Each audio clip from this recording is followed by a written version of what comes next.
दुनिया भर में लड़ाइयाँ चल रही हैं, युद्ध चल रहे हैं, या तो ज़मीन पर लड़ाई हो रही है या फिर व्यापार युद्ध चल रहे हैं। सोशल मीडिया पर नेता आपस में लड़ रहे हैं, धमकियाँ हो रही हैं, तीखी बयानबाज़ी हो रही है और इस तरह के वैश्विक माहौल में जहाँ पर देश एक-दूसरे पर विश्वास नहीं कर रहे हैं, भरोसे की कमी है, वहाँ पर भारत और यूके दोनों एक-दूसरे के साथ बातचीत कर रहे हैं, व्यापार को लेकर बातचीत कर रहे हैं, व्यापारिक और आर्थिक संबंधों को मजबूत करने का प्रयास कर रहे हैं। काफ़ी लंबे समय से बातचीत चल रही थी और अभी पिछले दिनों जुलाई 2025 में भारत और यूके के बीच में एक ट्रेड एग्रीमेंट भी हुआ है और इस एग्रीमेंट में दोनों देश एक-दूसरे पर टैरिफ कम कर रहे हैं, व्यापार बढ़ाने पर प्रतिबद्धता जता रहे हैं। उसी कड़ी में ब्रिटेन के प्रधानमंत्री भारत भी आए।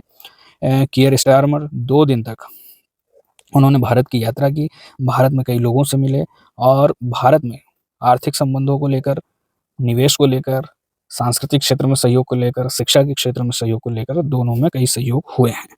उन्होंने कई उद्योगपतियों से मुलाकात की है, सांस्कृतिक प्रतिनिधियों से मुलाकात की है, विश्वविद्यालयों के कुलपतियों से मुलाकात की है, रक्षा, निवेश और फ़िल्म निर्माण से जुड़े कई समझौते हुए हैं और भारत और यूके के संबंधों में एक ये नया चैप्टर है, एक अच्छी बात है। दोनों देशों के लिए फ़ायदा है, विन-विन सिचुएशन है। व्यापारिक संबंध तो मजबूत हो ही रहे हैं, लेकिन भारत और यूके के आर्थिक संबंध अभी भी उतने अच्छे नहीं हैं।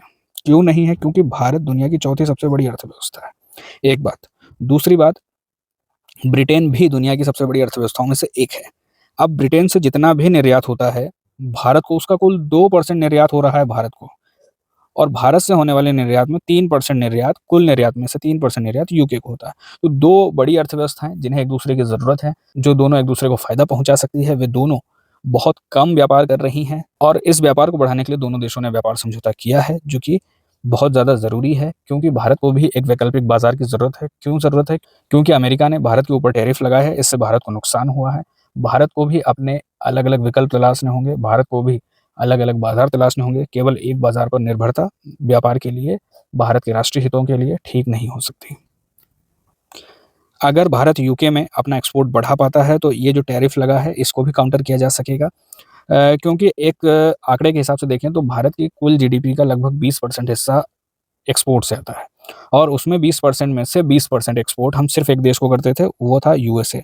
अब उसने 50% का टैरिफ लगाया है, तो हमारे जो प्रोडक्ट्स अब भारत से बाहर एक्सपोर्ट करने हैं, उनके लिए हमें अलग-अलग मार्केट चाहिए। तो यूएसए से होने वाले नुकसान की भरपाई हम ब्रिटेन में कर सकते हैं, यदि हम भारत से एक्सपोर्ट यूके को बढ़ा पाते हैं। दूसरी तरफ रक्षा क्षेत्र में भी समझौते हुए हैं। भारत और यूके के बीच में एक समझौता हुआ है मिसाइल आपूर्ति को लेकर, लगभग 350 मिलियन यूरो का समझौता है। मिसाइल की आपूर्ति होगी, टेक्नोलॉजी ट्रांसफ़र भी होगा और जॉइंट प्रोडक्शन भी होना है इस समझौते में। ब्रिटेन की तरफ से ये भी कहा गया है कि लगभग 64 भारतीय कंपनियों ने ब्रिटेन में निवेश करने को लेकर बात कही है।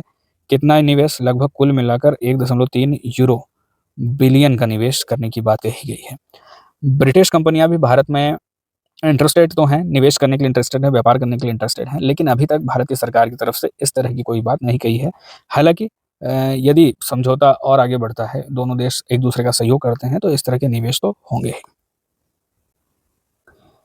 ब्रिटिश प्रधानमंत्री मुंबई गए और वहाँ पर उन्होंने यशराज फ़िल्म्स का दौरा भी किया। यशराज फ़िल्म्स ने भी ब्रिटेन में 3 फ़िल्मों की शूटिंग करने की योजना बनाई है। अब ये बात इसलिए ज़रूरी है क्योंकि ब्रिटेन में नॉन व्हाइट सबसे बड़ा एथनिक कम्युनिटी जो है, एथनिक माइनॉरिटी जो है, वो है भारतीय मूल के लोग और भारतीय मूल के लोग ब्रिटेन में कितना प्रभाव रखते हैं, उनका उद्योग जगत में भी प्रभाव है, राजनीति में भी प्रभाव है और सांस्कृतिक जगत में भी प्रभाव है। फ़िल्म जगत के अलावा ब्रिटेन के 2 विश्वविद्यालयों ने भारत में कैंपस खोलने को लेकर प्रतिबद्धता जताई है। उन्होंने भारत में कैंपस खोलने की योजना बनाई है। अब ये दोनों देशों में ये जो क्रॉस सेक्टर कोऑपरेशन हो रहा है, मल्टी सेक्टर कोऑपरेशन हो रहा है, ये दिखाता है कि 2 देशों को, 2 परिपक्व लोकतंत्रों को, 2 अच्छे देशों को जो दुनिया में शांति चाहते हैं, उन्हें किस तरह से काम करना चाहिए।